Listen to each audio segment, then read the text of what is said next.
3 दिवस मस्त फिरून पण शेवटच्या दिवशी व्हायची ती गडबड झालीच। नमस्कार मंडळी, मी पूर्वी। आज मालवणमध्ये आमचा लास्ट डे आहे म्हणून मार्केटला आलो। घरी खाऊ घेतला, तिकडे आठवडे बाजार भरलेला तिथे फिरलो। रवीच्या मित्राने इथला खाजा आणि मालपुआ ट्राय करायला सांगितलेला, तो केला आणि थोडासा पार्सल घेतला। सगळं खादीचं सामान घेऊन रूमवर आलो, पॅकिंग केली आणि चेकआउट केलं। याच्या वजनापेक्षा दुप्पट वजनाची असलेली बॅग याला उचलायचे। घरात जिमचे संस्कार होतात ते असे। फायनली आम्ही मुळेकर रेसिडेन्सीला बाय बाय बोलून निघालो मालवण डेपोला। आम्ही वेळेवर होतो म्हणून बस अर्धा तास लेट झाली।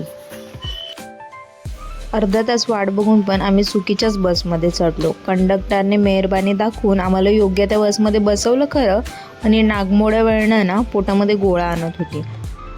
बसमध्ये उलटी पलटी होऊ नये म्हणून मालवण ते कुडाळ आम्ही खाली पेटच आलो, पण इकडे येऊन बघितलं तर काय, सोमवार, सगळं बंद। अजून कावळे जोरा जोरात ओरडायला लागले। खूप शोधल्यानंतर एक खानावळ भेटली।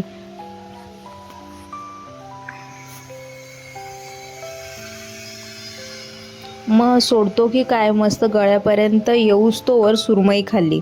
कुडाळ स्टेशनला गेलो, जनशताब्दी आली। ट्रिपचा शेवटचा दिवस इतका पटकन निघून जातो ना बाई। वाटेत परत थोडीशी भूक लागली म्हणून समोसे घेतले आणि फायनली आम्ही जुईनगरला पोचलो। सबस्क्राईब केलंय ना मला? Thanks for watching, bye bye.